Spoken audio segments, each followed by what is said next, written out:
बारिश बहुत ही तेजी से लगातार बरसे जा रही थी। मैं और मेरा दोस्त सुमित, हम दोनों मेरे घर पर थे और यहाँ वहाँ की बातें कर रहे थे। दरअसल सुमित का घर यहीं पास ही में है और सुमित मेरे घर आता जाता रहता है। अभी हम दोनों यहाँ वहाँ की बातें कर ही रहे थे कि तभी सुमित ने मुझसे कहा, भाई यार चल कहीं घूम कर आते हैं, तेरी कार से इस मौसम में घूमने का मजा आएगा। सुमित की बात में दम तो था। इस तरह से बारिश में ड्राइविंग का मजा ही अलग होता है और एक तरह से ये एक एडवेंचर भी हो जाएगा तो काफी मजा आएगा। ये सोचकर मैंने सुमित को हाँ बोल दिया। फिर क्या था, हम ज्यादा कुछ सोचे समझे बगैर कार लेकर निकल पड़े। बारिश की रफ्तार तब बहुत ही ज्यादा थी। हवाएं लगातार एक ही सुर में बहे जा रही थी। इसी बीच मैंने जब एक नजर घड़ी की तरफ देखा तो वक्त हो रहा था रात के 11:15 बजे का। रात तो काफी हो चुकी थी, रास्ता भी पूरी तरह से खाली था। अब ये रात का असर था या बारिश के कारण था ये नहीं पता, मगर रास्ते पर हमारी कार के अलावा दूसरी कोई गाड़ी नहीं थी। मैं गाड़ी चला तो रहा था मगर कार चलाने में मुझे काफी दिक्कतों का सामना भी करना पड़ रहा था क्योंकि बारिश के कारण सामने का कुछ भी साफ तौर पर दिख नहीं रहा था। अभी मैं गाड़ी चला ही रहा था कि तभी मेरी बगल वाली सीट पर बैठे सुमित ने मुझसे कहा, तू गाड़ी चला तो रहा है पर हम लोग जाएंगे कहाँ? इस पर मैंने कहा, पता नहीं क्यों, तू क्या बोल रहा है, कहाँ चलना चाहिए? इस पर सुमित बोला, पहाड़ी के पीछे वाले रास्ते पर चले क्या? तो सुमित की बात पर मैंने कहा, वो सुनसान रास्ता, चल वहीं चलते हैं, मजा आएगा। जिसके बाद मैंने कार को उस रास्ते की ओर मोड़ लिया। पहाड़ी के पीछे वाला रास्ता, उस रास्ते के बारे में लोगों का कहना है कि रात में वहां जाना खतरे से खाली नहीं है। लोग यहां तक कहते हैं कि उस रास्ते पर आत्माओं का बसेरा है। हालांकि किसी ने भी उन आत्माओं को अपनी आंखों से नहीं देखा है, बस लोगों का ये मानना है। पर मैं और सुमित, हम दोनों दोस्त इन बातों पर रद्दी भर भी यकीन नहीं करते थे। हमारा तो ये मानना है कि ये सारी चीजें अस्तित्व में ही नहीं है, इसलिए हम बेफिक्र होकर आगे बढ़े जा रहे थे। कार पूरी रफ्तार से चल रही थी। कुछ देर के बाद जब हमारी कार उस रास्ते पर पहुंची तो वहां का नजारा देखकर एक पल के लिए मुझ जैसे हिम्मत वाले का भी शरीर कांप सा गया। अंधेरे में डूबा हुआ रास्ता और आसपास का जंगल बारिश में काफी खौफनाक लग रहे थे। फिजा में रोशनी का कोई नामो निशान नहीं था, बस बीच बीच में बिजली चमकने की रोशनी ही आसपास का ही सब कुछ दिखा पा रही थी, वरना गाड़ी की हेडलाइट के अलावा और कुछ भी नहीं था। अभी मैं कार चला ही रहा था कि तभी बगल वाली सीट पर बैठे सुमित ने कहा, भाई ये रास्ता आज कुछ ज्यादा डरावना नहीं लग रहा है। मतलब मैं इस रास्ते पर कभी कदार आता हूं पर इतना डरावना नहीं लगता, आज थोड़ा ज्यादा लग रहा है ना? सुमित की बात में दम तो था। रास्ता थोड़ा ज्यादा ही डरावना लग रहा था, मगर फिर हमने ये कहकर बात को टाल दिया कि शायद बारिश के कारण ऐसा होगा और हम तेजी से उस रास्ते पर आगे बढ़ने लगे। बारिश अभी भी बहुत ही तेजी से बरस रही थी। साथ ही साथ पिछले 2-4 मिनटों से हवाओं की रफ्तार भी काफी ज्यादा हो रही थी, जैसे सब कुछ उड़ा ले जाएंगी। रास्ते के किनारे खड़े पेड़ हवाओं के कारण रास्ते की तरफ झुक जा रहे थे। लग रहा था कि अभी रास्ते पर गिर पड़ेंगे। इतने में ही सुमित बोला, सुन, गाड़ी को जरा साइड में लगा दे, इतनी हवाओं के बीच आगे जाना सही नहीं रहेगा। मुझे भी सुमित की बात ठीक लगी। पता नहीं कब कौन सा पेड़ गाड़ी के ऊपर गिर जाए। इससे अच्छा यही होगा कि गाड़ी को एक साइड पर कर देना। लिहाजा मैंने सुमित की बात मानकर गाड़ी को रास्ते के किनारे एक साइड में लगा दिया और गाड़ी के सभी खिड़की दरवाजे बंद करके हम लोग अंदर ही बैठ गए और भगवान से ये मनाने लगे कि कहीं कोई पेड़ गाड़ी के ऊपर न गिर जाए। कुछ देर के बाद बारिश तो नहीं रुकी, मगर हवाओं की रफ्तार काफी कम हो गई, जिस पर मैंने सुमित से कहा, अब चलना चाहिए, हवा नहीं चल रही अब। सुमित ने अपना सिर हाँ में हिलाया, जिसके बाद मैं चाबी घुमाकर गाड़ी स्टार्ट करने की कोशिश करने लगा, मगर ये क्या, मेरी कार चालू हो ही नहीं रही थी। मैंने 5-10 बार और कोशिश की, मगर तब भी कोई फायदा नहीं हुआ। गाड़ी ज्यों की त्यों ही बंद पड़ी रही, जिस पर सुमित ने कहा, क्या हो गया भाई, गाड़ी को तूने तो परसों ही सर्विसिंग करवाई थी, फिर आज बंद क्यों हो गई गाड़ी? सुमित की बात तो सच थी। गाड़ी की सर्विसिंग तो मैंने परसों ही करवाई थी। फिर अब ये गाड़ी का कौन सा नया नाटक है, मुझे जरा भी समझ में नहीं आ रहा था। बहुत कोशिश करने के बाद भी जब गाड़ी चालू नहीं हुई तो मैंने सुमित से कहा, तू जाएगा जरा आसपास से कोई मदद लेकर आएगा? तो इस पर सुमित बोला, अबे पागल, फोन है ना तेरे पास, फोन कर ले किसी को। मेरी जान में जान आई। मैंने तुरंत अपनी जेब से फोन निकाला और किसी को फोन मिलाने जा ही रहा था कि तभी मेरी नजर फोन के नेटवर्क पर गई तो मैंने देखा कि फोन में नेटवर्क का नामो निशान नहीं है। मेरी परेशानी और भी ज्यादा बढ़ गई। मैंने ये बात सुमित को बताई तो सुमित भी काफी परेशान हो गया, और चूंकि सुमित अपना फोन मेरे घर पर ही छोड़ आया था तो हम डबल फंस चुके थे। जिस पर मैंने सुमित से कहा, भाई अब तो मदद लाने जाना ही पड़ेगा, या तू जा या फिर मैं चला जाता हूँ। इस पर सुमित बोला, मैं ही जाता हूँ, तू गाड़ी में बैठ, छाता वाता है कुछ?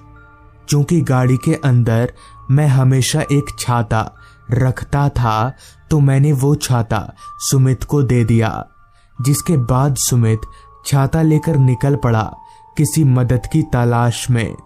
अब मैं उस जगह पर बिल्कुल अकेला हो चुका था। हालांकि मैं डरता नहीं था, मगर उस रात माहौल ही कुछ ऐसा था कि कोई भी डर जाए। गाड़ी के सभी खिड़की दरवाजे बंद थे। अभी मैं अपनी सीट पर बैठे बैठे सुमित के वापस लौटने का इंतजार कर ही रहा था कि तभी गाड़ी के पीछे की तरफ से मुझे कुछ आवाज आने लगी, जैसे कोई गाड़ी के पीछे वाले शीशे पर जोर जोर से दस्तक दे रहा हो। मैं तुरंत पीछे पलटा, मगर पीछे पलटते ही वो दस्तक की आवाज बंद हो गई और ना ही पीछे कोई नजर आ रहा था।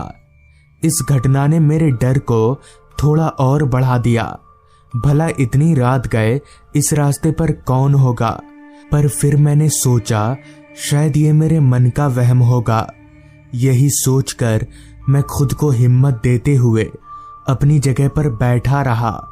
अभी मैं उस घटना से पूरी तरह से उबरा भी नहीं था कि तभी फिर एक बार मुझे मेरे कानों में दस्तक की आवाज आने लगी।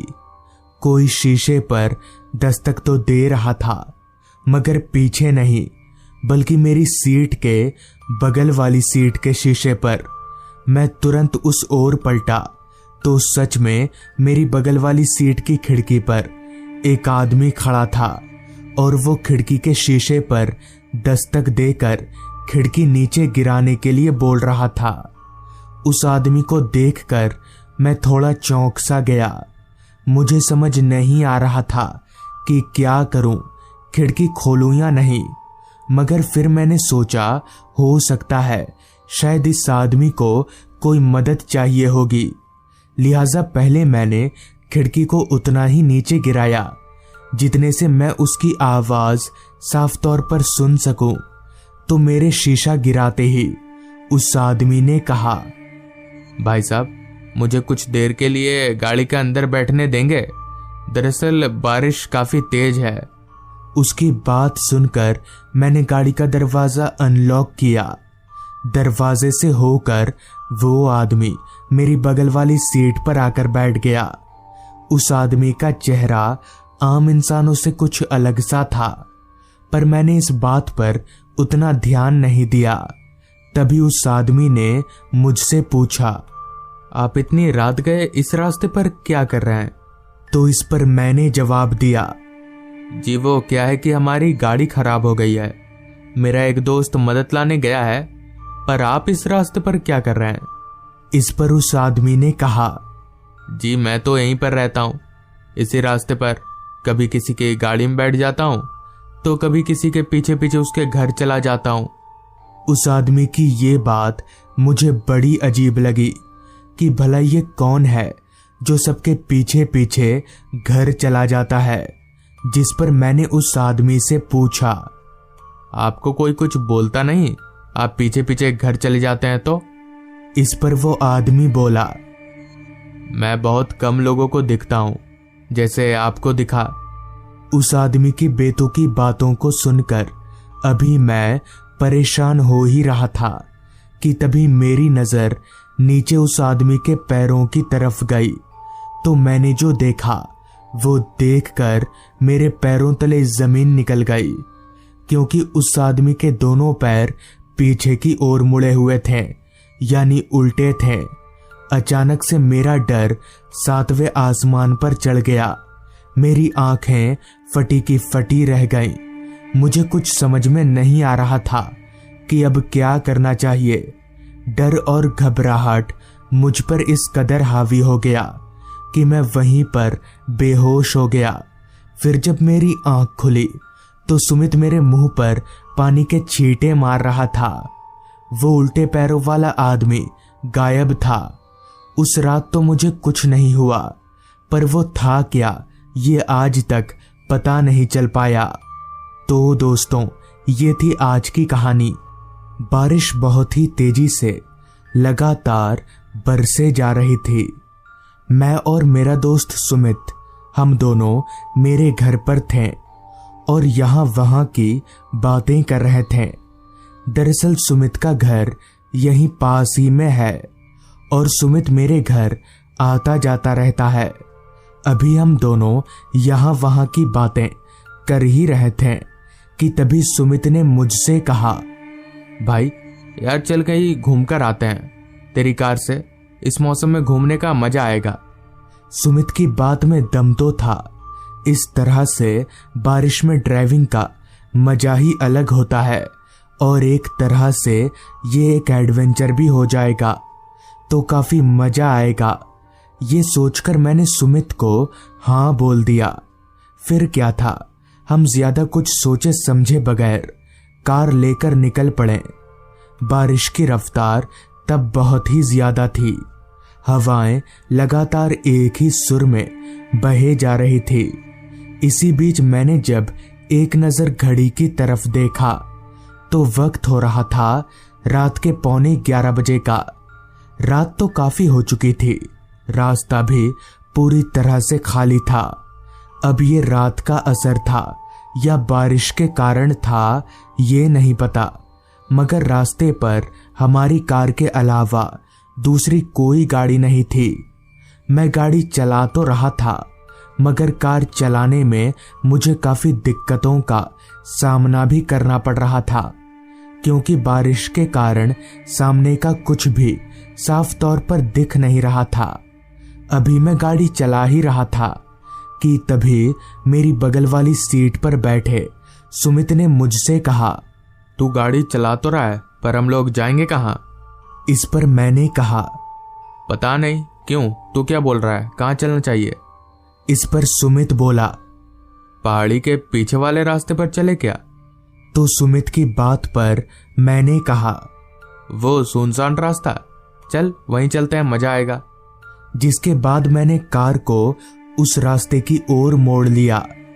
पहाड़ी के पीछे वाला रास्ता, उस रास्ते के बारे में लोगों का कहना है कि रात में वहां जाना खतरे से खाली नहीं है। लोग यहां तक कहते हैं कि उस रास्ते पर आत्माओं का बसेरा है। हालांकि किसी ने भी उन आत्माओं को अपनी आंखों से नहीं देखा है, बस लोगों का ये मानना है। पर मैं और सुमित, हम दोनों दोस्त इन बातों पर रद्दी भर भी यकीन नहीं करते थे।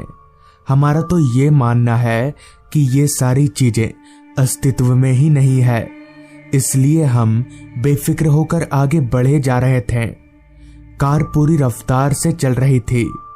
कुछ देर के बाद जब हमारी कार उस रास्ते पर पहुंची तो वहां का नजारा देखकर एक पल के लिए मुझ जैसे हिम्मत वाले का भी शरीर कांप सा गया।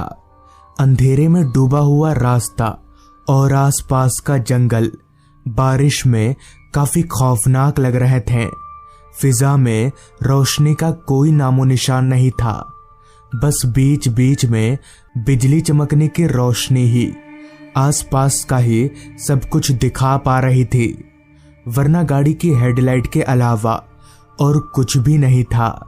अभी मैं कार चला ही रहा था कि तभी बगल वाली सीट पर बैठे सुमित ने कहा, भाई ये रास्ता आज कुछ ज्यादा डरावना नहीं लग रहा है। मतलब मैं इस रास्ते पर कभी कदार आता हूं, पर इतना डरावना नहीं लगता। आज थोड़ा ज्यादा लग रहा है ना? सुमित की बात में दम तो था। रास्ता थोड़ा ज्यादा ही डरावना लग रहा था, मगर फिर हमने ये कहकर बात को टाल दिया कि शायद बारिश के कारण ऐसा होगा, और हम तेजी से उस रास्ते पर आगे बढ़ने लगे। बारिश अभी भी बहुत ही तेजी से बरस रही थी। साथ ही साथ पिछले 2-4 मिनटों से हवाओं की रफ्तार भी काफी ज्यादा हो रही थी, जैसे सब कुछ उड़ा ले जाएंगी। रास्ते के किनारे खड़े पेड़ हवाओं के कारण रास्ते की तरफ झुक जा रहे थे। लग रहा था कि अभी रास्ते पर गिर पड़ेंगे। इतने में ही सुमित बोला, सुन, गाड़ी को जरा साइड में लगा दे। इतनी हवाओं के बीच आगे जाना सही नहीं रहेगा। मुझे भी सुमित की बात ठीक लगी। पता नहीं कब कौन सा पेड़ गाड़ी के ऊपर गिर जाए। इससे अच्छा यही होगा कि गाड़ी को एक साइड पर कर देना। लिहाजा मैंने सुमित की बात मानकर गाड़ी को रास्ते के किनारे एक साइड में लगा दिया और गाड़ी के सभी खिड़की दरवाजे बंद करके हम लोग अंदर ही बैठ गए और भगवान से ये मनाने लगे कि कहीं कोई पेड़ गाड़ी के ऊपर न गिर जाए। कुछ देर के बाद बारिश तो नहीं रुकी, मगर हवाओं की रफ्तार काफी कम हो गई, जिस पर मैंने सुमित से कहा, अब चलना चाहिए, हवा नहीं चल रही अब। सुमित ने अपना सिर हाँ में हिलाया, जिसके बाद मैं चाबी घुमाकर गाड़ी स्टार्ट करने की कोशिश करने लगा, मगर ये क्या, मेरी कार चालू हो ही नहीं रही थी।